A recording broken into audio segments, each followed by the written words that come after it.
Sejam bem-vindos a mais um episódio do Núcleo Talks. Eu sou Marcelo Porto, sócio, fundador e CEO da Nucleopar. E hoje eu tenho aqui uma grande especialista conosco, a Maria Eduarda. A Maria Eduarda é advogada tributarista do Grupo Estúdio.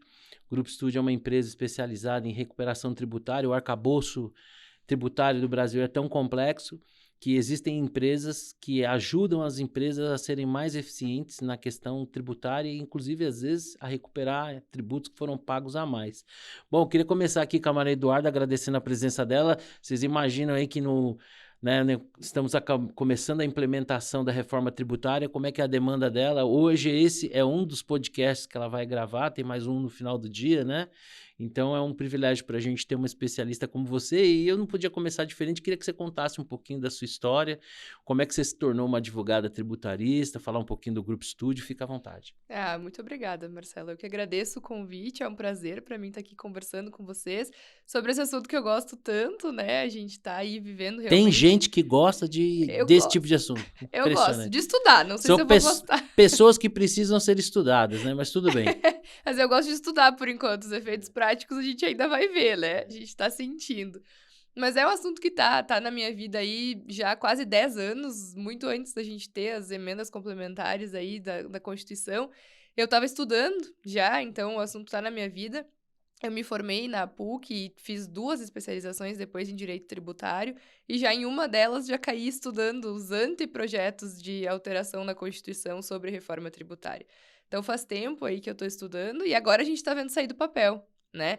Então, se hoje o Grupo Estúdio já é especialista em recuperação de crédito e ajuda as empresas com o arcabouço fiscal que a gente tem, com a reforma tributária a gente vai ter bastante trabalho também, porque a legislação é totalmente nova. É isso que eu queria perguntar para você. Quando a ideia de uma reforma tributária, ela traz ou deveria trazer embutida a ideia de uma diminuição de carga tributária e uma menor complexidade do nosso arcabouço.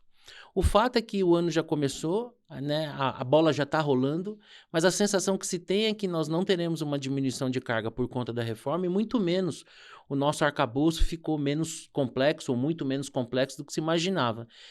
Essa impressão que é minha e eu sou leigo no tema, é uma impressão válida, é isso mesmo ou é diferente disso? Não, é verdade, tá? A gente teve uma promessa de simplificação muito grande, uma promessa de neutralidade fiscal, mas a gente não vai conseguir atingir isso, pelo menos num primeiro momento, tá? Por que eu digo num primeiro momento? A gente tem uma transição bem longa. Então, não vai ser fácil simplificar. No meu ponto de vista, não tem como a gente simplificar, sendo que a gente vai estar fazendo 2 sistemas coexistirem. A gente não acaba com o ICMS, por exemplo, de uma vez, mas coloca o IBS junto. O IBS, o que que é? É o imposto novo que a gente vai ter. A gente vai ter esse imposto que ele vai substituir o ICMS e o ISS. Então, a gente vai juntar o ICMS e o ISS no imposto novo. A sigla do ICMS é Imposto de Circulação de Mercadorias E serviços, tem e transporte Serviços. no meio. Tá, e o IBS? O IBS é o Imposto sobre Bens e Serviços. Tá. Esse vem sobre tudo. Então, a gente acabou com aquela diferença agora de o que é mercadoria e o que é serviço. Agora, tudo vai tributar igual. E a gente também tem a CBS, que daí é a irmã gêmea do IBS, que é a Contribuição sobre Bens e Serviços, que essa vai substituir o PIS e a COFINS. Então, a gente vai ter 2 tributos novos, mas a gente tem um tempo de transição que é cumprido, é até 2032, para a gente ter totalmente implementado. Não tem como a gente simplificar, né? Tendo 2 sistemas existindo aí ao mesmo tempo, vai ser difícil. E a questão de carga tributária, acredito eu que tá bem nítido para todo mundo que a gente não teve só essa reforma que trouxe, né, sobre consumo. A gente tem aí recentemente tributação de lucros e dividendos, que aumenta bastante para o empresário, principalmente. A gente teve outras alterações no imposto de renda que diminuem incentivos fiscais agora, em janeiro desse ano. A gente tem tributação sobre o patrimônio, que também pode subir já.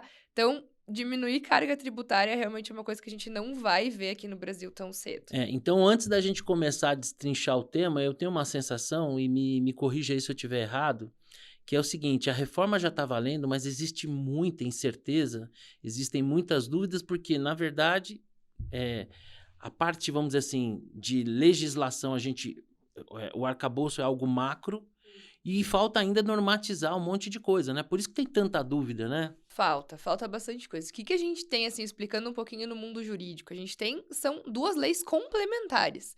Depois disso, só para te ter uma ideia, a gente tem que ter lei ordinária, instrução normativa, então falta bastante coisa. O que vai ser, assim, o coração desses novos tributos é a lei ordinária, que a gente vai chamar do regulamento desses novos tributos, que ainda não existe. Só que a gente já tá sentindo os efeitos dele, porque esse ano a gente já tá tendo que lidar, um ano de transição, que a gente tá chamando, né? Então a gente já tá tendo que lidar com os novos tributos sem saber exatamente. Muitas perguntas que as pessoas têm ainda não têm resposta. E, de outro lado, a gente teve alterações que foram muito rápidas, que também faltam regulamentação. De aí de impostos que a gente conhece, por exemplo, o imposto de renda. Veio essa tributação de lucros e dividendos numa lei. Agora, a instrução da Receita Federal de como é que a gente vai escriturar, como é que a gente vai apurar, a gente ainda também não tem. Então, a gente está tendo que lidar com uma tributação a mais, sem saber como. Então, quer dizer, a reforma ela não só não trouxe mais simplicidade, não criou um sistema mais simples, como a sua própria implementação, né, que mantém um nível de complexidade, mas gera mais dúvida ainda, exatamente porque tem esse ato entre a legislação e a normatização. É, exatamente. Acho que eu arrisco aqui a dizer que esse ato que a gente tem, ele não só nos traz uma falta de normatização, como uma insegurança. Porque hoje é complexo, mas a gente sabe a complexidade, a gente sabe buscar. Agora, ele tá, além de complexo, muito inseguro, porque tá faltando muita informação. E isso é muito do atraso que a gente teve pra gente aprovar realmente os projetos de lei, né? Porque a gente tem essa emenda constitucional desde 2023. Então, a gente teve 2 anos aí pra trabalhar. A ideia era chegar em 2026 com tudo redondinho. Só que ficou tudo pros 45 do segundo tempo, e agora a gente já tá na prorrogação e não sabe ainda quais são as regras do jogo. Eu poderia te fazer uma pergunta assim, super aberta, que é, por exemplo, o que é reforma tributária? E aí eu quero fazer um adendo a essa pergunta tão ampla, né? Essa reforma tributária, ela veio mais, a sua percepção de operadora do sistema, ela veio mais por um amadurecimento em relação à necessidade de um sistema menos complexo, ou ela veio mais na tentativa de tampar um buraco, uma vez que esse é um dado, não tem nada de... aqui a gente não tem preferência política nem nada, aqui a gente discute dados, né? Mas é fato concreto que hoje a gente vive uma incerteza em relação ao comprometimento desse governo com a responsabilidade fiscal. Não por acaso a taxa de juros está tão alta, ontem o Copom seguiu mantendo nesse patamar elevado, exatamente que não tem uma clareza muito grande sobre o comprometimento do governo com as contas públicas. A sua percepção é que essa reforma veio também no sentido de acabar, de alguma maneira, aumentando a carga para tampar o buraco? Eu vou te dizer, Marcelo, que eu vivi toda essa questão de votação, tá? A reforma tributária, ela é tentada aqui no Brasil há 30 anos já. Então, se fosse para acabar com complexidade, se esse fosse o motivo, já teria se acabado antes. Eu vou te responder que eu costumo muito dizer para esse tipo que foi vontade política. Se não tivesse vontade política, não teria passado. E o que eu quero dizer com vontade política? Os agentes, eles se conversaram, nesse momento convergiram. O mercado privado, que não aguenta mais tanta complexidade, o juro tão alto e esse capital estrangeiro que não entra no Brasil porque não entende como entrar no Brasil. E do outro lado, a política em si, o governo sendo pressionado, porque as contas públicas não batem, porque eles precisam, de certa maneira, acomodar isso, não reduzem despesa, então tem que aumentar a arrecadação. Então foi realmente um ambiente político. Nesse momento, as contas convergiram dos dois lados para Entendi. precisar. A necessidade de fechar o caixa e, do outro lado, a necessidade de a gente ter uma melhora nesse arcabouço. Você acha que este momento ele acontece exatamente por conta disso, dessa exaustão da sociedade e das empresas e juntamente com essa necessidade de caixa? Quer dizer, foi a ocasião que fez o ladrão? Isso, porque assim, a gente Com perdão do trocadilho, né? Porque a gente tenta há 30 anos melhorar juridicamente, sistemicamente, já se tentou muito. Mas o lado do governo sempre esteve muito confortável. Se fosse só por contas públicas, se teria só aumentado a tributação. Então, nesse momento, chegou os dois lados, né, que não aguentam mais, tá ali, né, pela gota d'água. Então, a gente chegou num momento que os dois lados tiveram, tanto o mercado privado quanto as contas públicas, aí os governos tiveram que, não, vamos dar um jeito.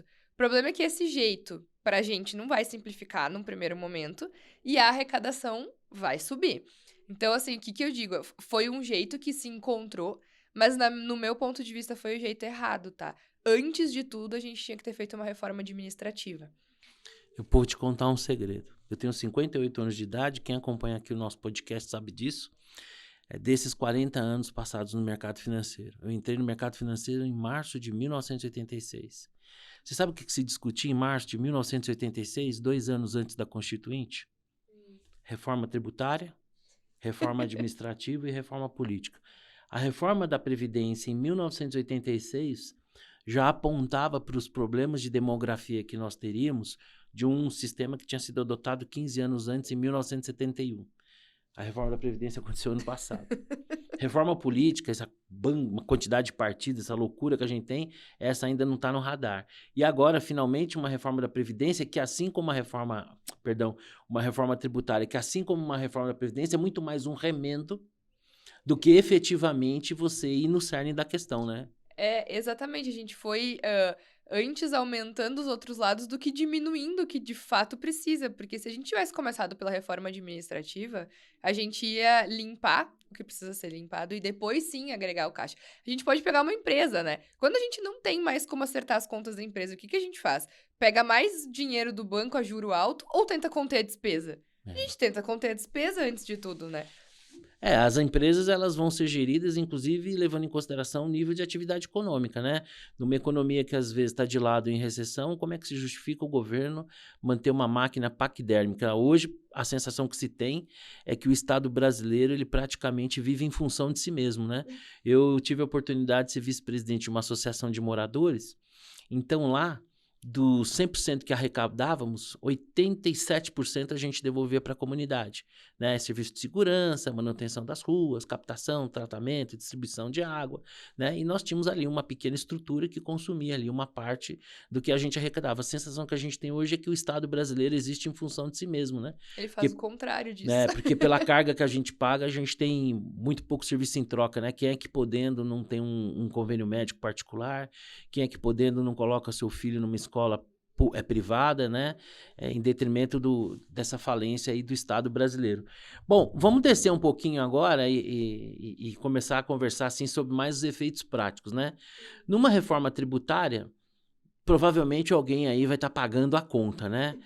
Dos segmentos impactados, quais são esses segmentos mais impactados e quem é que vai pagar essa conta? Eu tenho a sensação que a parte de serviços aí é a parte que talvez seja mais impactada, né?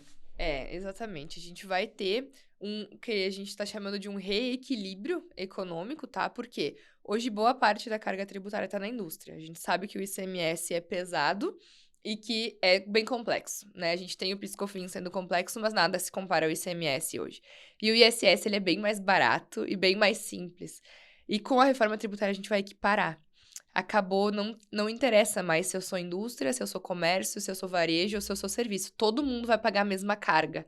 E aí a nossa comparação fica clara, né? A indústria vai sair de um ICMS de 18, um PIS/COFINS de 9,25, porque para a indústria vale a pena estar no lucro real. Então ela já tem uma carga de quase 30. Vai passar por uma carga de quase 30. A gente está estimando o novo imposto chegar em 28. Só que o serviço tem o ISS de 5%. E geralmente está no lucro presumido com um PIS/COFINS de 13,65. Então aí a gente vai estar saindo de 8,65 para 28. Aí sim a gente vai sentir o setor de serviço. Quer dizer, o leão nunca esteve tão faminto, né? Exatamente. Então a gente vai sentir. E mesmo as indústrias, dependendo do planejamento que a gente está vendo para as indústrias, também vão pagar um pouco mais, tá? Porque 28% não é uma carga barata. A gente estava estudando e a gente vê que a gente perde em questão de alíquota nominal para 2 países no mundo só. E um deles é o Canadá. Só que olha a infraestrutura que o Canadá tem. Tem. A gente aqui no Brasil não tem. E a gente vai estar tributando o consumo tanto quanto eles. E isso é terrível, né? Porque isso gera um efeito em cadeia horroroso, né? Porque obviamente, os empresários tentarão passar o aumento dessa carga para os preços, né? Obviamente, a empreender no Brasil você diminui a propensão, né? Porque com uma taxa de juros como essa e uma carga tributária como essa, qualquer um vai fazer conta se realmente vale a pena criar novos empregos, criar novas empresas, né? Nesse cenário, como é que fica o simples, né? Os menos favorecidos? Porque hoje... esse é um número interessante, mais ou menos nessa ordem. Eu não tenho o número exato, mas mais ou menos 85% dos empregos que são gerados no Brasil hoje são por pequenos, médios e microempreendedores, né? Diferente do que talvez o senso comum imagine, né? Que são as grandes empresas, as geradoras dos postos de trabalho, hoje não é assim. Como é que fica a questão do Simples na reforma? Essa questão de empregabilidade não é assim, porque a gente tem muita empresa que está no Simples Nacional. A gente tem muita pequena e média empresa, que são as que mais empregam. E a gente consegue ver num exemplo simples. Uma indústria hoje, com a indústria 4.0, está quase toda automatizada. Sim. A indústria que seria o grande polo de mão de obra era até a década de 90, início dos anos 2000. Agora que automatizou, né? Então o pessoal tá indo para pequena e média. E tá indo para onde? Para prestação de serviço. Hoje, a maior parte dos setores que mais emprega é prestação de serviço, que a gente estava falando que vai ser onerado. E aí a gente tem o Simples Nacional, eu acho que os últimos dados que saíram era mais de 60% das empresas do Brasil são Simples Nacional. E o Simples Nacional, ele vai sofrer um pouco, tá? Porque ele continua existindo. A gente não mexeu, não acabou com o Simples Nacional. Só que o Simples Nacional é um regime cumulativo. Então, quem tá no Simples Nacional não vai poder tomar crédito.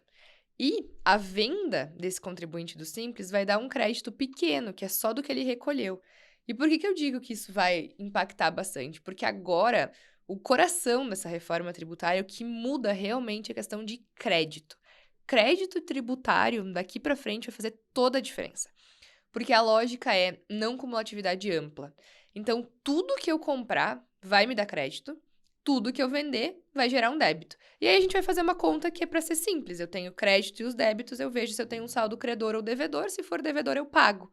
Essa é para ser a lógica simples. Só que aí a gente pensa no Simples Nacional. Ele vai comprar sem poder tomar crédito, porque o Simples Nacional é cumulativo. E quando ele for vender, ele só vai repassar de crédito o que ele recolheu. E a gente hoje escolhe o Simples por quê? Porque paga menos. Então a gente vai pagar menos e passar menos de crédito. Isso vai tirar muita competitividade deles. Porque eles vão ter um custo grande, sem poder tomar crédito, e um repasse de crédito bem menor do que quem está no regime geral. Então, o Simples Nacional vai precisar estar atento para essa questão de competitividade. Quer dizer, algo que deveria ser simples, daqui a pouco, mesmo uma empresa do Simples vai ter que contratar um profissional. Você nunca vai ficar desempregada na sua vida no Brasil, né? Tem várias gerações já estão garantidas aí, né? Mas o fato é que uma empresa, às vezes, mesmo de menor porte, para poder operar de forma mais eficiente esse sistema, vai ter que ter um suporte que hoje, em tese, ela não precisaria. Não, olha a loucura. A gente vai estar exigindo que daqui a um ano, porque 2027 a gente já tem a CBS, tá? Então, 1º de janeiro, PiscoFins já não existe mais e a gente tem a CBS. Se essa empresa do Simples Nacional tiver que optar por fazer esse sistema de crédito e débito, e por que eu digo tiver? Porque ela pode ser pressionada pelo mercado. O contratante dela vai dizer, eu só vou continuar te contratando se tu me passar crédito. Então, ela pode ser pressionada aí para essa não cumulatividade. Aí, a gente, daqui menos de um ano, vai estar exigindo que uma empresa do Simples Nacional faça o que hoje só o lucro real faz. A gente está falando de empresa que fatura 80 milhões. Essa sim, hoje, tem que fazer apuração de crédito e débito e toda a escrituração no lucro real. Só elas. A gente, daqui menos de um ano, vai estar exigindo que o pequeno empresário faça a mesma coisa. Parece até uma piada, mas a reforma está matando aquilo que é simples, né? Exatamente. Então, a reforma que deveria simplificar as coisas está matando o simples. Nesse cenário aí, se você tivesse que dar um conselho assim, para os empresários, qual é a melhor forma de conviver com essa complexidade toda? Eu não sei nem se tem algo a ser feito, mas se você pudesse estar falando para aqueles que estão nos acompanhando aqui, como é a melhor maneira de sobreviver nesse ambiente que já é hostil e que está se tornando ainda mais hostil, o ambiente de empreender no Brasil? Eu acho que o que a gente pode dar de melhor conselho para os empresários nesse momento é capacitação, Marcelo. A gente precisa entender o que está acontecendo. Não é fácil. Não digo entender no detalhe, porque como a gente estava comentando antes, o detalhe ainda muitas vezes falta. Mas é entender esse cenário, entender que está aumentando, entender que vai ter complexidade. O primeiro passo é essa conscientização. E depois a gente capacitar. É ir em busca do conhecimento qualificado. É parar de ver esses reels no Instagram que falam que tudo vai aumentar e que o mundo vai acabar. Você sabe que a gente a gente atua com investimentos, então você imagina por conta do Banco Master, a quantidade de gente desqualificada gerando conteúdos sensacionalistas. Gerando caos, né? Então, essa é uma boa dica que você está dando. Prestem muita atenção nos conteúdos que vocês consomem e quem são as pessoas que criam esses conteúdos e, principalmente, o que elas estão buscando com isso, né? É sempre isso, né? As pessoas apelam para o medo, apelam para vantagem fácil e apelam para a solidariedade. Os golpes, basicamente, se caminham nessa direção. Então, esse toque, fique atento. Mas quando você fala de capacitação, você está dizendo o seguinte, a que você se refere exatamente? A ter em cada empresa profissionais que sejam capazes de operar melhor esse ambiente, então capacitar alguém dentro da empresa que tenha um conhecimento mais aprofundado? Isso. Ou contratar empresas que prestam esse tipo de serviço? Também, mas o que a gente tem visto, assim, é essa conscientização, o primeiro ponto do empresário. O empresário tem que estar consciente que vai mudar e parar de achar também de que eu não acredito nisso, vai ser prorrogado, não vai dar certo. Não vai, já está acontecendo. Então, é o primeiro passo de conscientização. E a capacitação é interna mesmo. É, às vezes, confiar no teu contador que está fazendo um curso, que está te levando a informação e parar de ver essas fanfic em rede social. E investir nesse profissional. Isso sim é um investimento, né? Não é uma despesa. Exatamente. É a gente aí entender, deixar o profissional realmente te trazer a informação correta e aí sim a gente passar a ver no nosso próprio negócio, porque a gente está dizendo, não tem fórmula mágica e não tem como a gente agora dizer para todo esse setor da economia vai melhorar ou vai piorar. Não, porque cada empresa é muito particular.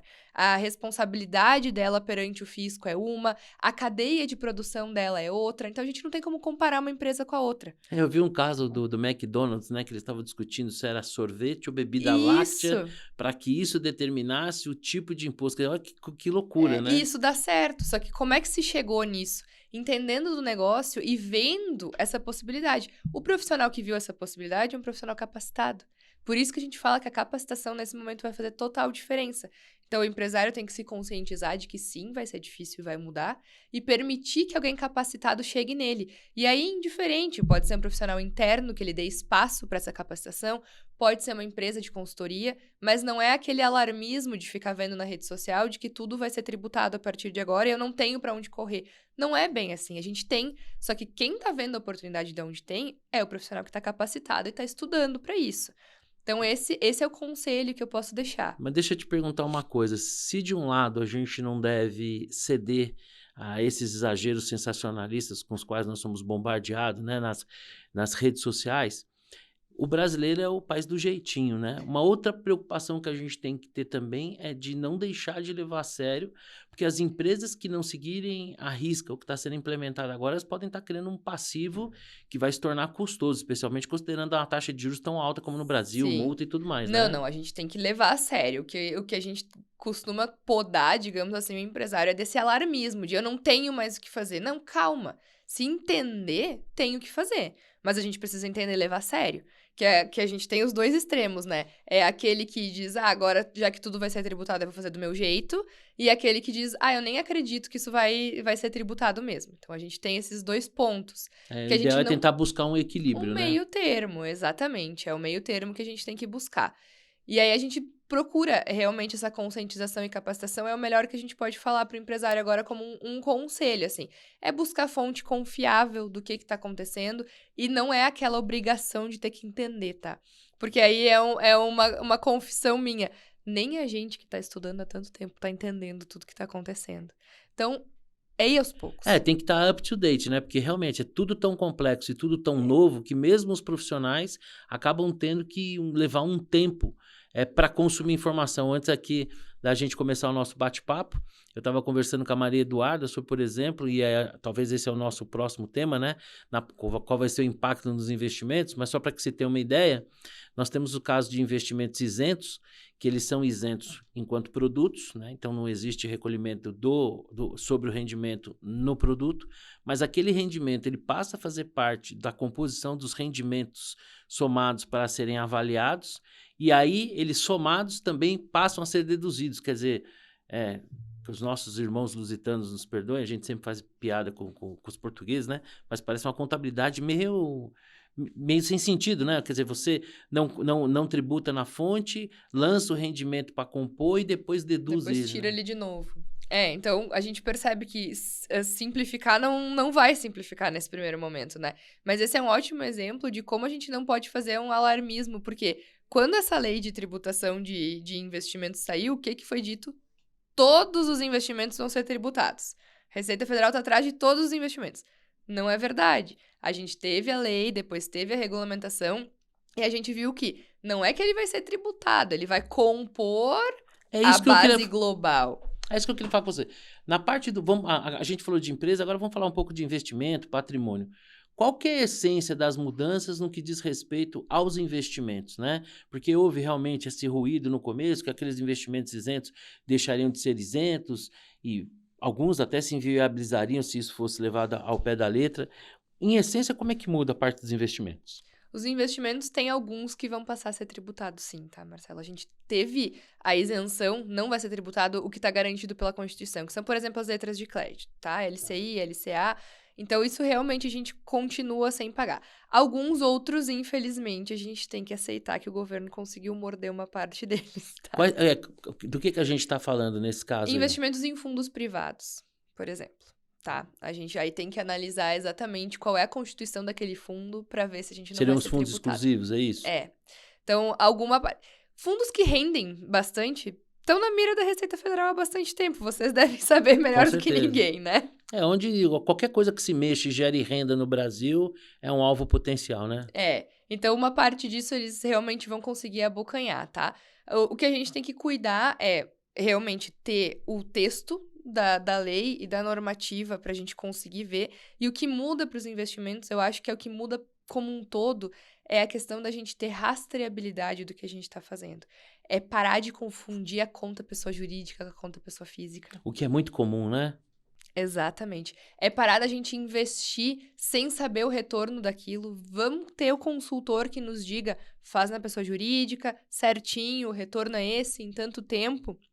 Por quê? Aí a gente para de ter essa volatilidade e para de se surpreender que lá na frente a gente acha que fez um negócio bom, quando a gente vai resgatar, a gente tem que pagar 27,5% de imposto de renda, já não deu o rendimento. A gente vê casos de empresas que, às vezes, optando por investirem por conta própria, acabam se deixando levar pela rentabilidade aparente ali, tomando um produto isento, que ela, sendo pessoa jurídica, acaba não tendo isenção e a rentabilidade não é aquela que estão imaginando ter, exatamente porque agem por conta própria sem a presença de um especialista. A questão de fundos imobiliários e holding, como é que fica a partir de agora com essa reforma? As holdings é um ponto que a gente vai ter que ter bastante cuidado, tá? Porque tá mudando muita coisa. A gente já tá falando, né, que tá mudando renda, tá mudando consumo, tá mudando patrimônio, então a gente vai ter que ter um pouco de cuidado. Por quê? Holding vai continuar funcionando, tá? Não, também sem alarmismo aqui, não é que holding vai acabar. O planejamento da holding de proteção patrimonial jamais vai perder o mérito. Ela realmente protege o patrimônio. O que vai acontecer é que a partir do ano que vem, se a gente constituir holding, a gente vai pagar mais imposto, tá? ITCMD e ITBI estão subindo também.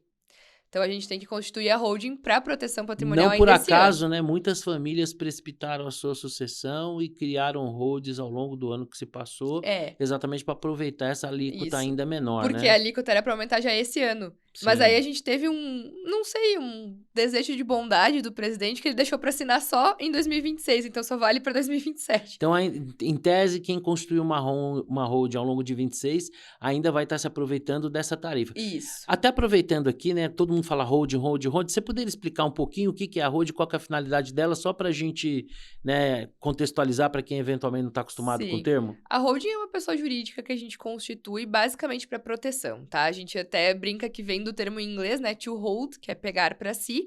Então, a gente tem ela praticamente constituída para proteção. Proteção de quê? De patrimônio, de operação, proteção financeira. Então, a gente constitui essas pessoas jurídicas para a gente tirar do meio, por exemplo, de um CNPJ de operação, o patrimônio. Então, a gente protege o patrimônio. Ah, mas como que se protege o patrimônio? Gente, a gente coloca o patrimônio como se o patrimônio fosse desse CNPJ. O sócio desse CNPJ é unicamente você e sua esposa. O patrimônio continua sendo de vocês. A gente está protegendo ele o quê? Está protegendo contra terceiros, protegendo contra dívidas da empresa que possam vir a comunicar. Por quê? Empresa com empresa não comunica. Empresa com o sócio comunica. Então, nesse caso, você está dizendo o seguinte, a holding, a gente constitui uma nova empresa, transfere, obviamente isso vai gerar uma arrecadação, mas você consegue blindar, né, e não misturar um CNPJ com outro CNPJ, porque enquanto está no patrimônio pessoal do empreendedor, por exemplo, uma ação trabalhista, uma falência, tudo isso atingiria aquele patrimônio. E isso ajuda também na sucessão, né? Porque ali dentro da holding, você pode criar as cotas, transferir. Na verdade, já está feita a né? sucessão. Então, não foi uma nem duas empresas que a gente viu no Brasil que quebraram, foram à falência e o patrimônio pessoal dos sócios foi atingido, né? Então, o primeiro ponto é proteger. E a sucessão já está feita. Então, esse Porque é quando o você melhor constitui ponto. a holding, você já coloca todas as Já regras. coloca os herdeiros ali e tem cláusulas que são ótimas de usar, por exemplo, cláusula de não comunicabilidade. Ou seja, eu vou proteger meu patrimônio para mim e para o meu filho. Se ele casar, não interessa, é só dele. Pode casar em comunhão total de bens que o patrimônio é só dele. Porque na holding está constituído assim. Você já pode, inclusive, passar as cotas e ser um usufrutuário, né? Pode, a gente já pode passar tudo para os filhos e deixar os filhos com os problemas, inclusive. A gente E pode até passar. determinar ali quem fica com o quê, né? Diferente, por exemplo, de um testamento, Não. onde você não consegue administrar a totalidade do patrimônio, porque uma parte inexoravelmente vai para os seus herdeiros, né? A gente não tem essa questão daí de herdeiro necessário, todas essas coisas que a gente entra daí no direito sucessório.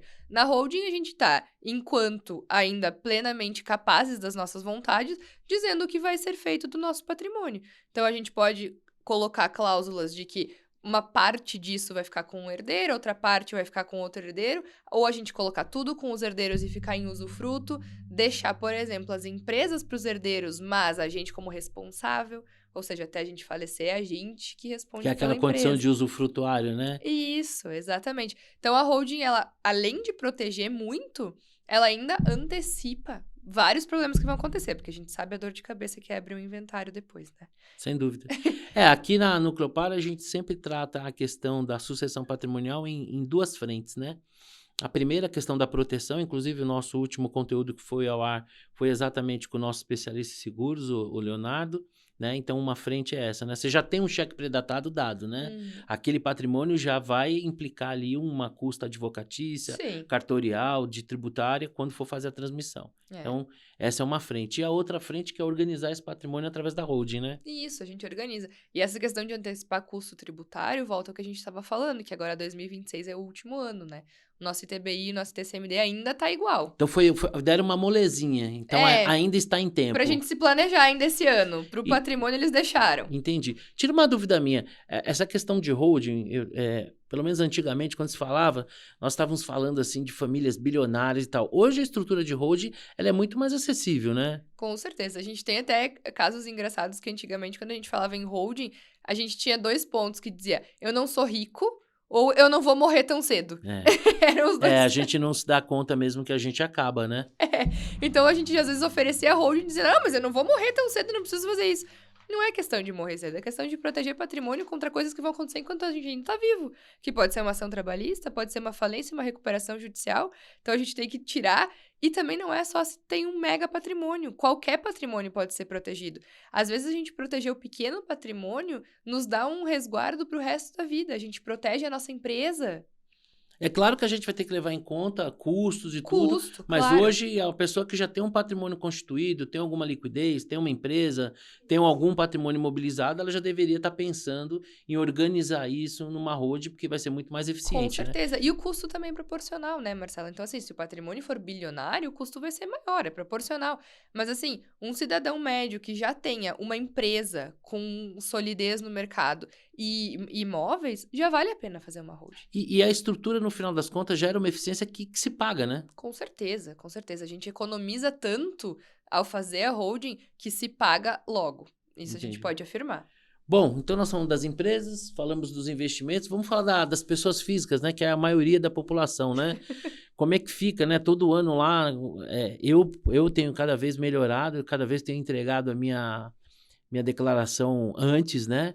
Eu tenho entregado agora por volta das 5, 6 horas da tarde do último dia, né? Antigamente se entregava na última hora, mas a cada ano eu venho melhorando. Mas a grande maioria da população, né, assiste meio que impassível, sem entender muito bem tudo que está acontecendo, e é natural que seja assim, né?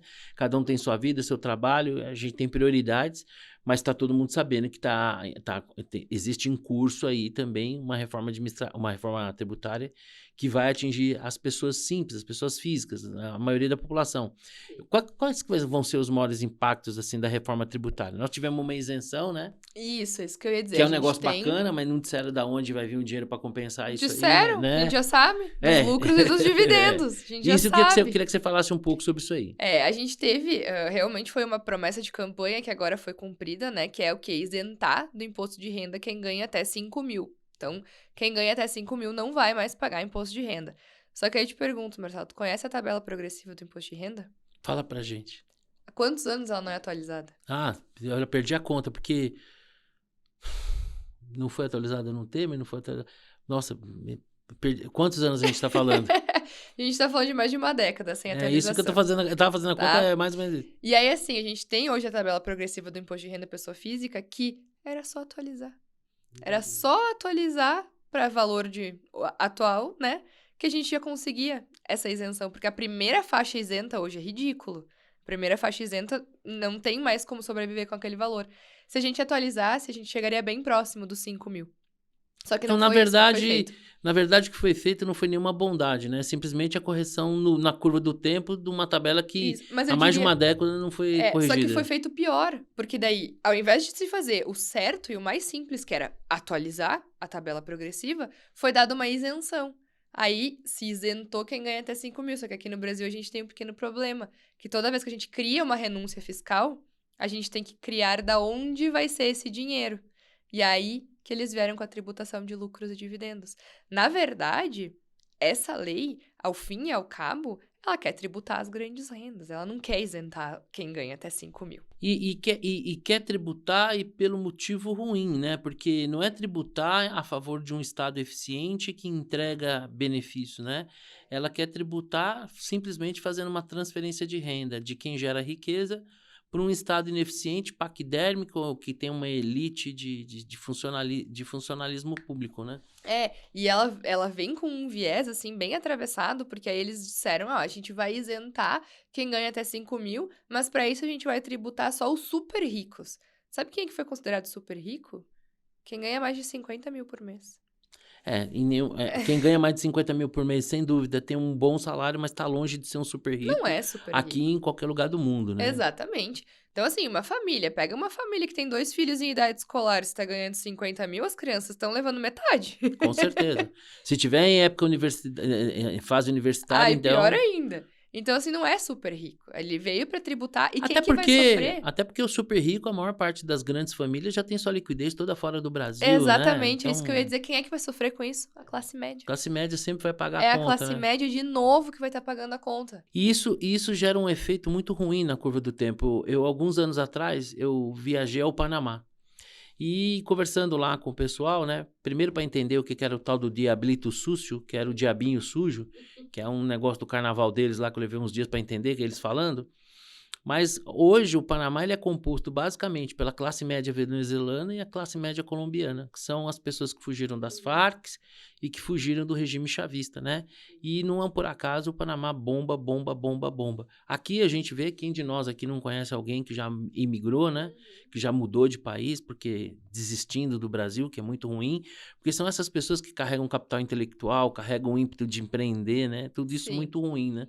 E realmente é um discurso um pouco ideológico, né? Tirar do rico para dar para o pobre, e no final é uma conta que não fecha, até porque boa parte dos nossos impostos estão sobre consumo também, né? Exatamente. Aí é o outro ponto que a gente tem que chegar, porque essa tributação de renda vai onerar a classe média, porque como tu bem trouxe, quem realmente é super rico no Brasil tá com rendimento lá fora já faz tempo, né? Aí a gente vem onerando a classe média e a tributação sobre o consumo também, porque a gente isentou produtos de cesta básica. É verdade, o alimento não é mais para estar tão caro, mas o nosso carro vai estar mais caro, a nossa academia vai estar mais cara, a nossa roupa vai estar mais cara. E aí a gente vem onerando quem de novo? Combustível. E aí quem de novo que está pagando a conta? É o consumidor final, a classe média. De novo, porque Os mais pobres continuam ganhando Bolsa Família, agora eles não vão precisar pagar imposto de renda.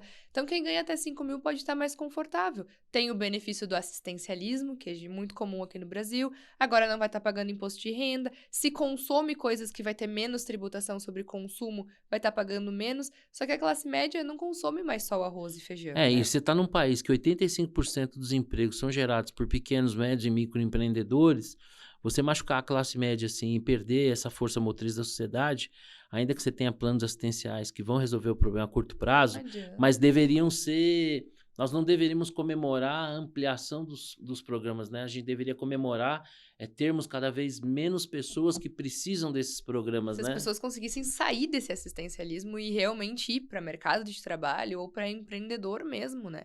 Mas o jeito que a gente faz é muito difícil, porque aí a gente acaba onerando a classe média de todas as frentes. De todas as frentes a gente onera. Então, ela vai estar pagando mais imposto de renda, ela está sendo considerada super rica, porque ela ganha 60 mil por mês, aí ela tem um negócio que vai estar pagando mais tributação também agora sobre consumo, então vai ficar difícil. E aí a pessoa física vai sentir, a gente vai sentir no bolso, vai ter preço de muita coisa aumentando, tá?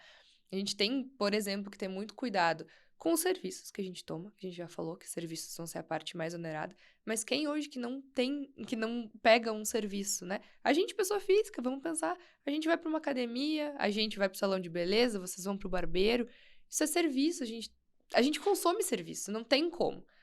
Sem contar os serviços de alta complexidade, né? A gente tem serviço intelectual, por exemplo, tecnologia de informação, consultorias empresariais. Consultoria tributária. Consultoria tributária. Esse tipo de serviço vai aumentar muito. E não vai aumentar porque o preço que a gente está cobrando é mais alto. Vai aumentar porque o tributo em cima disso está aumentando. E no final, quem vai pagar a conta é o consumidor final, né? É o consumidor final. Isso vira inflação, isso vira recessão, certamente na curva do tempo. Bom... Você falou em algum momento aí que a gente tinha 2 sistemas convivendo ao mesmo tempo, né? E que isso seria muito ruim. Eu queria que você falasse um pouco mais sobre isso, né? Qual que é a natureza desse sistema que a gente tinha, desse agora, e qual é a complexidade, quais são os riscos de, durante um tempo, pelo menos, a gente estar convivendo com esses 2 sistemas. O que vai acontecer, tá? A gente vai continuar tendo o imposto de renda com essas alterações para tributar maior aí, mas o imposto de renda segue o mesmo, tá? Os tributos sobre o patrimônio também, ITBI e TCMD também vão vir abocanhar um pouquinho mais, mas seguem o mesmo. O que a gente vai ter bastante mudança sobre o consumo? Um pouco mais a partir de 27, né? A partir de 27. Então, até 26 a gente tem uma moleza. Quem não fez a holding tem que fazer. Agora. Agora é a hora, né? Agora ou nunca. Exatamente. E aqui, por exemplo, aqui em São Paulo, se eu não me engano, a gente está falando de um ITCMD que de 4 vai para 8, é isso? Pode chegar a 16. Quer dizer, olha que loucura, né? É uma oportunidade de ouro, né? Exatamente. É uma economia absurda, né? Não, para fazer holding é agora, a gente proteger patrimônio é agora. Só que sobre o consumo é que a gente tem realmente a maior diferença, tá? A gente vai estar deixando de operar com PIS, COFINS, ICMS e ISS e passando a operar com o IBS e a CBS, que é o Imposto e a Contribuição sobre Bens e Serviços. O que difere esse grupo de tributos que a gente tem hoje? Qual que é a natureza dele? Qual que é o fato gerador para o que a gente vai? A gente vai deixar de pagar PIS, COFINS já em 1º de janeiro, tá?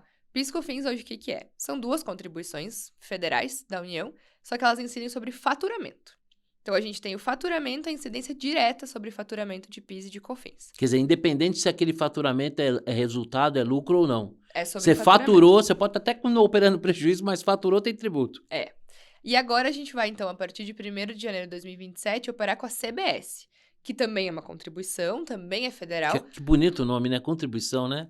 Parece que a gente tá ajudando. Né? Parece que a gente tá fazendo por vontade própria, né? Exatamente. É uma contribuição espontânea. Eu lembro que na época do CPMF e do IPMF, a diferença da contribuição era que com essa nomenclatura você conseguia implementar ela mais rapidamente do que o imposto que você tinha que colocar para o próximo ano, né? O imposto é um pouco mais quadrado e tem algumas regras de anterioridade um pouco maiores. Mas a contribuição, o que ela vai fazer? Agora ela incide sobre toda e qualquer operação. Então, a gente sai do faturamento e vai para a operação. E operação com o quê? Tudo que for bem, serviço ou direito. Então, a gente tem aqui uma gama de operações gigantescas, tá? Mesma coisa é o IBS. O IBS é o irmão gêmeo da CBS. Eu brinco que eles são irmãos gêmeos, mas de pais separados. Por quê? Um é filho da União, outro vai ser filho dos estados e dos municípios. O IBS vem para os estados e municípios, tá? Ele junta o ICMS e o ISS em um imposto novo.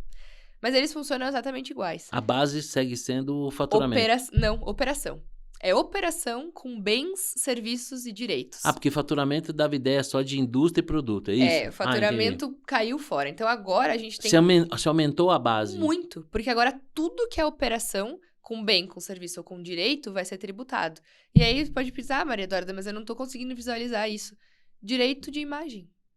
Direito de imagem vai pagar nova tributação, porque eu tô te deixando usar a minha imagem, eu tô te cedendo um direito. Então, me pagar por isso vai ser tributado por IBS e CBS. Outra coisa, cessão de direito de uso de software. Hoje a gente tem uma briga muito grande, porque a gente diz não é um produto, então eu não pago ICMS. Também não é um serviço, não tem ninguém me prestando serviço, eu tô só usando uma coisinha ali. Agora a reforma tributária diz não interessa, tu tá usando essa coisinha, tem uma cessão de direito, vai pagar também. E o caso que fica escancarado para quem não entendeu com direito autoral, não entendeu com cessão de direito de software é aluguel. Os aluguéis agora vão ser tributados por IBS e CBS. Hoje a gente não paga ICMS nem ISS. A gente não tem uma circulação de mercadoria e não tem uma prestação de serviço. Eu não vou lá abrir a porta todo dia prestar um serviço para o meu inquilino. Talvez isso explique um pouco da passividade dos governadores em relação ao processo, né? A base vai aumentar bastante, a nossa base deles de arrecadação e a nossa de pagamento, né? Então, a gente tem pouquíssimas operações que fogem disso. E a gente tendo tantas operações assim, essa ampliação sendo tributada, a arrecadação com certeza vai subir. Não tem como a gente tá dizendo, mas hoje eu não tributo essas operações. A partir do ano que vem a gente vai começar a tributar, mas não vai ter aumento de carga tributária. Isso não faz sentido, né? A gente vai estar deixando muito mais coisas pagarem o imposto e a contribuição. Então, muito provavelmente, a gente vai ter um aumento no que diz respeito ao percentual e um aumento absurdo em função da base tributável. A arrecadação vai aumentar por causa da base, tá? Então, quer dizer, capaz das contas públicas fecharem a um custo sangrento e alguém ainda achar que isso é algo bom, fez um bom negócio. Fez um bom negócio. Exatamente. E aí a gente passa, então, 2027 é só a mudança do PIS/COFINS para CBS, mas o que eu tinha comentado que a gente vai conviver com 2 sistemas é depois, tá? É entre 2029 e 2032. Ali a gente vai ter um problema sistêmico geral no Brasil. Por quê? A gente vai continuar pagando o ICMS, continuar pagando o ISS, só que esse imposto novo, que é o Imposto sobre Bens e Serviços, vai começar a ser cobrado também. Então, a gente vai ter 3 ao mesmo tempo, ao invés de 1, que seria o novo. Isso não pode ser entendido como uma bitributação ou coisa que o valha? Não, porque daí eles reduziram o montante. O que eles fizeram? Eles disseram, não, realmente vai ter 3 coexistindo. Mas do que tu deveria arrecadar de ICMS, tu vai pagar só 90%. E do que deveria de IBS, tu vai arrecadar só 10%. Então, eles foram diminuindo os antigos para aumentar os novos. E essa progressão vai mudando. O IBS vai aumentando, o ICMS e o ISS diminuindo. Ano a ano. Até 2029, que um morre e o outro segue. Exatamente. Então, 2029 a gente vai pagar 90% do ICMS e do ISS, 10% do IBS. 2030, essa proporção muda para 80-20. 2031 muda para 70-30. 2032 muda para 60-40. E aí vem o tombo. 2033 é 100-0. Acabou o ICMS. Quer dizer, a gente acabou esse processo de transição. Agora, tira uma dúvida minha, né? Hoje a gente vê, assim, a hermenêutica, né? Que é aquela capacidade de interpretar as leis, né? Sendo estuprada, né? Desde as mais altas cortes do país, né? As coisas mais claras que estão escritas na nossa Constituição estão sendo interpretadas de maneira impensáveis. Cada um entende né? de um jeito. Né? Então, isso gera uma insegurança jurídica absurda, porque a Constituição, que deveria ser o nosso norte, um documento incontestável e que se deveria levar sempre em consideração o desejo do legislador, né? Eu vivi isso, eu já estava no meu segundo ano de mercado, né? Doutor Ulisses lá levantando a Constituição, era lindo, foi lindo, maravilhoso, porque a gente vinha de uma ditadura, então foi uma Constituição cidadã, com um monte de direito, mas esqueceram lá dos deveres e hoje a gente está convivendo. Mas, enfim, existem itens da nossa Constituição que são absolutamente claros e que estão sofrendo interpretações absurdamente distorcidas. Você, como operadora do direito, eu fico me perguntando o seguinte: em que lamaçal a gente está se enfiando, em que pântano a gente está se enfiando, tendo, primeiro, algo que foi legislado e que o ano está rolando e ainda não foi normatizado, né? com esse grau de dúvida, de incerteza, com esses dois sistemas. Quer dizer, eu prevejo que nós vamos ter aí se o judiciário brasileiro, né? Aqui no Brasil se judicializa tudo, né? O Congresso, os partidos políticos menosprezam o próprio Congresso para judicializar questões que deveriam ser discutidas politicamente. O judiciário brasileiro, ele por natureza, ele já é anacrônico, lento. Como é que vai ficar? Porque eu imagino que dessas incertezas todas vão surgir aí um tsunami de ações, de questionamento, de dúvida. Boa parte vai parar no judiciário, tá? E aí, ontem mesmo eu tava comentando sobre isso. Lembra das teses tributárias? A gente ainda tem muitas das teses, resquícios aí, mas a tese do século, vamos pegar que todo mundo teve ação de tirar o ICMS da base de cálculo do PIS e da COFINS. Sabe com base no que ela foi decidida? Num princípio. Princípio da capacidade contributiva. Princípio muito bonito que tá lá na Constituição. Sabe o que a gente fez com essa reforma tributária? Botou mais 7 princípios pra dentro da Constituição. Então, a gente tem mais 7 argumentos de briga que vão ser interpretados, a gente não sabe como e não sabe por quem. Então, aí tá um problema. A gente bota um nome muito bonito do princípio lá na Constituição, mas o que ele realmente quer dizer, na dizer... prática, a gente está criando a possibilidade do judiciário legislar ainda mais. Exatamente. A gente botou mais 7 pontos lá. Por exemplo, a gente tem agora o princípio da simplicidade. É um princípio que tem que ser seguido pelo Código Tributário. O que parece até contrassensual, dada a complexidade da reforma que deveria vir para simplificar, né? E aí a gente diz, não, nosso sistema não é simples, esse princípio não está sendo cumprido. E aí vem o quê? Uma judicialização de novo, uma discussão de novo, aquelas teorias que todo mundo tem alguma teoria divergente ou convergente, a gente não sabe, sempre vai parar no STF, vem uma surpresa. Então a gente colocou 7 outros princípios lá que podem nos dar uma insegurança ainda maior. A gente acha que colocar princípio na Constituição é uma coisa bonita, que vai nos proteger, quando, na verdade, do jeito que a gente opera o direito hoje, só dá mais abertura... Margem para interpretações das mais diversas. O estupro da hermenêutica, né? Exatamente. Quer dizer, cada um pega aquilo ali, interpreta como quer e vai jogar numa loteria que vai ser a interpretação ou não do juiz, porque a regra não tá clara, né? E a gente não sabe nem quem que vai interpretar lá na frente, né? Porque vão levar anos para algumas discussões, como sempre levaram, e é isso que nos preocupa bastante, porque o tributário brasileiro é arrecadação. Ao fim e ao cabo, o direito tributário é dinheiro. Só que a gente tem muita interferência da política, não tem como falar de sistema tributário sem falar de política. E muita interferência de judiciário. A gente não consegue ter uma uniformização de entendimento. E aí a gente tá deixando isso piorar. Por quê? Não tem regra clara. Interferência política. A gente já viu durante as discussões quanto teve. E aí a gente tá tendo um judiciário que tá sendo municiado de outras coisas que ele pode vir a interpretar. Então, e uma reforma que ela é muito mais de ocasião. Eu costumo dizer que o Brasil não evolui por mérito próprio, nunca.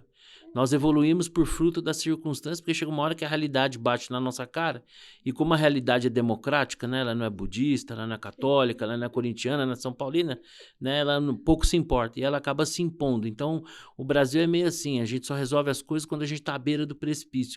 E essa reforma tributária, assim como foi a reforma da Previdência, né, a gente estava às vésperas do sistema quebrar, e a gente fez um cambalachozinho ali, um acerto para ganhar um fôlego, daqui a pouco já temos que falar de reforma de Previdência de novo, e a reforma tributária eu tenho essa sensação também, né? Ela não é fruto de um amadurecimento da sociedade, né? Que quer criar um ambiente mais simples para o contribuinte, né? Criar um ambiente mais fértil para o empreendedorismo. No final das contas, ela é uma solução de ocasião por um problema que a gente está vivendo agora. É o Estado esgoelado, sem conseguir fechar as contas, e o empreendedor também, porque não consegue mais se acertar, né, dentro do seu negócio. Então, chegou a um limite que ia ter um rombo gigantesco no Brasil e disseram, não, então vamos botar uma reforma tributária aqui para tapar alguns buracos, para chamar um investimento estrangeiro, para dizer que as contas ficaram no 0 a 0 ou até deu um superávit de conta pública, porque vai ter mais arrecadação. É mais ou menos como você baixar a temperatura de alguém que está num quadro de infecção grave, colocando dentro de uma banheira com gelo, né? E não vai atrás da infecção depois. Nossa, não tá com febre. Isso, e depois esquece que a infecção existiu. Não vai atrás, não cura.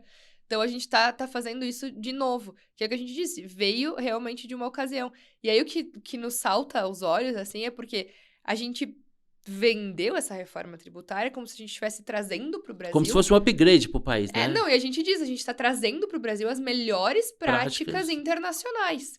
E é verdade, o IVA, que é essa forma de tributação... O imposto de valor agregado, de valor né? agregado, é o que se usa no mundo inteiro. No mundo inteiro se tributa no E tem muita consumo. clareza, né? Você sabe o valor que você Exatamente. paga, o valor do imposto tá ali na É notinha. só sobre o valor agregado que tu tá pagando a mais. O que veio de insumo virou, né, os teus créditos.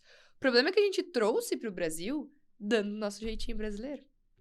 Tropicalizamos o que era bom. Nenhum outro país do mundo tem um IVA dual, que é o que a gente tava falando, o IBS e a CBS. Nos outros países é um imposto sobre o consumo. Ponto. Não tem dois. E não é obra do acaso que os países que têm um arcabouço tributário mais simples sejam exatamente os países mais desenvolvidos, que por conta Claro. disso eles criam um ambiente mais propenso à prosperidade, ao empreendedorismo, né? Exato, a gente enxerga. E assim, outra coisa que a gente trouxe essa melhor prática do mundo, então, para o Brasil, só que a gente esqueceu de alguns detalhes. Por exemplo, nos Estados Unidos, a gente coloca o nosso social number em todas as compras, como se fosse o nosso CPF. Isso. No final do ano, o que acontece? Tem um cashback, A uma gente coisa abate assim. do imposto de de renda renda. lá. Tu acha que isso foi copiado no Brasil? Deixa eu ver, peraí. Me dê uns segundinhos para eu pensar aqui. Acho que não. Pensa com calma. Eles esqueceram dessa parte. Esquecer, né? Não sei, acho que se passaram. Entendi. Então, a gente tenta copiar os melhores modelos, mas esquece de Sempre partes dando fundamentais. Sempre dando uma tropicalizada. Ó, quando o papo é bom, o tempo flui e assim, eu acho que a complexidade do tema permitiria que nós ficássemos aqui por mais horas, horas e horas. Mas estamos chegando aqui na reta final do nosso bate-papo e eu queria, assim, pegar... Quanto mais complexo é o cenário, quanto mais adverso, mas ele acaba criando também oportunidades, né? Eu acho que o Grupo Estúdio ele se notabilizou exatamente por conseguir encontrar dentro do arcabouço legal, né, oportunidades para que as empresas, sendo mais eficientes, acabem pagando menos imposto e, obviamente, isso tudo dentro da lei, né? Porque muitas empresas, às vezes, acabam pagando mais do que deveriam. Tamanha é a carga de impostos que tem no Brasil. Eu queria dizer para você, nesse sentido, quais são as oportunidades que você vê e se você tivesse que dar assim, conselhos finais, né? Como se fosse uma guia, olha, nós estamos entrando aqui num terreno perigoso, né? Andem abaixado, tal. Qual que seriam os conselhos Deixa eu pegar a bola de cristal aqui para ver se a quais gente seriam os tem. conselhos que você poderia dar para a gente viver nesse ambiente tão hostil que é o ambiente tributário brasileiro, com uma reforma que deveria vir para simplificar, mas ao contrário nem simplificou e muito menos diminuiu a carga, muito provavelmente implica no aumento de carga. Muito provavelmente vai aumentar. O cenário é complexo, mas a gente costuma brincar que quanto mais complexo, mais oportunidade a gente pode ver. Então tem oportunidade sim, tá? Primeira oportunidade que já tá saltando aos olhos, a gente já conversou, é fazer proteção patrimonial agora. 2026 é o ano, então a holding é feita agora ou nunca. A gente tem essa oportunidade de mercado ainda. Com a reforma tributária sobre consumo, a gente tem a oportunidade de planejamento. Vai ter muita coisa boa que a gente pode ver sim, tá? A gente tem que, primeiro passo é entender do nosso negócio e ver onde é que tá a dor do nosso negócio. Se a nossa dor tá na minha precificação, se a nossa dor tá nos meus fornecedores, ou se a minha dor tá nos meus consumidores, o meu consumidor não tá entendendo a nova lógica, a nova reforma. Então, a gente tem que, primeiro passo, é identificar essa dor. O que vai realmente impactar mais pro meu negócio? E aí a gente olhar, não, realmente o que vai impactar mais pro meu negócio é essa alíquota, 28% que vocês estão falando tá muito alto. Então, vamos fazer um planejamento. Vamos ver se a gente consegue mudar um pouco a tua operação para uma alíquota reduzida, ou se a gente consegue mudar que era pouco... aquela história do é sorvete ou é bebida láctea, né? Exatamente. Então, quanto mais complexo, mais oportunidade a gente vai começar a ver. E a gente vai ter oportunidade de 28% vai ficar pesado para ti, então vamos tentar buscar mais crédito. Como é que tá os teus fornecedores? Onde é que a gente consegue buscar isso?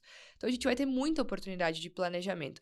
E, principalmente nesse primeiro momento, é oportunidade de otimização e compliance. O compliance das empresas vai ser cada vez mais cobrado aqui no Brasil. A gente vai chegar a um momento com o fim dessa transição que todas as informações vão ser cruzadas. Todas. A gente tem CPF, a gente tem CNPJ, a gente tem obrigação acessória, a gente tem cadastro de imóvel, a gente tem a e-financeira sendo entregada pelo banco, a gente tem a declaração de incentivo fiscal sendo entregada pelas empresas, sem contar todas as outras... Os cartões de crédito.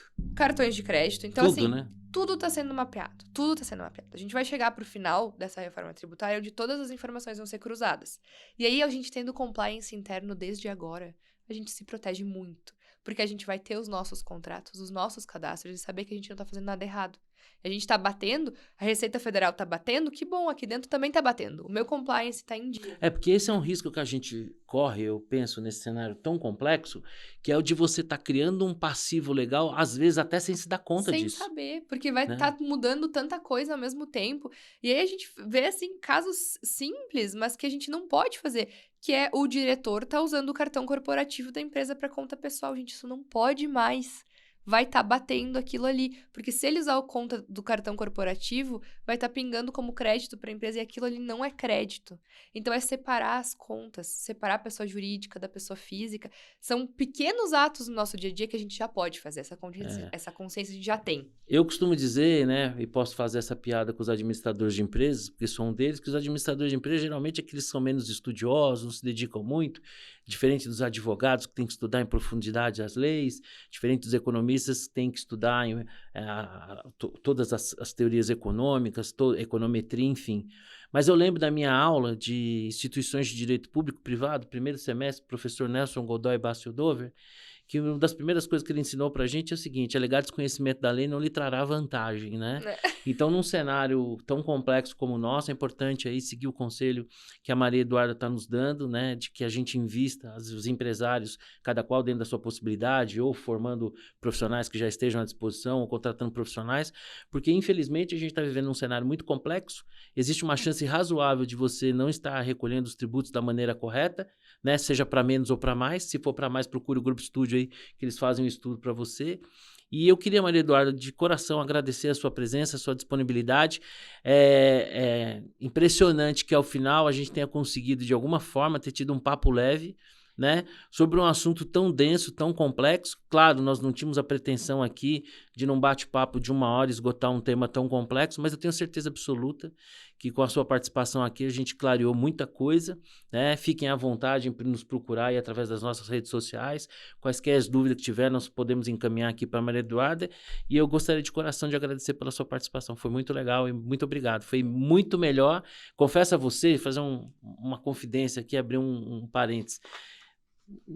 Eu, às vezes, tenho algum tipo de anotação aqui, mais para organizar e tal, mas esse é um tema tão complexo que eu fiz uma cola bem caprichada. Falei, pô, não podemos deixar nada, mas o papo fluiu tão bem que, assim, a pauta foi se impondo e fluindo naturalmente. Então, obrigado, viu, de coração.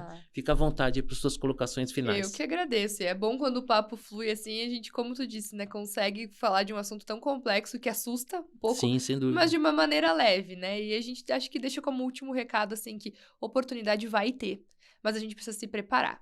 E aí a gente usa um jargão no Grupo Estúdio que é quem se prepara antes se prepara melhor. E Sem quem dúvida. não tiver preparado para a reforma tributária pode não sobreviver ao cenário econômico. Ah, sem Então, sem sombra de dúvida. É o último recado aí que eu acho que a gente tem que dizer, é preparação e planejamento vai fazer total diferença. Tá bom, Maria Eduarda. Obrigado, agradeço a todos vocês aí. Se você gostou, curte, compartilha e até a próxima. Um abração para vocês.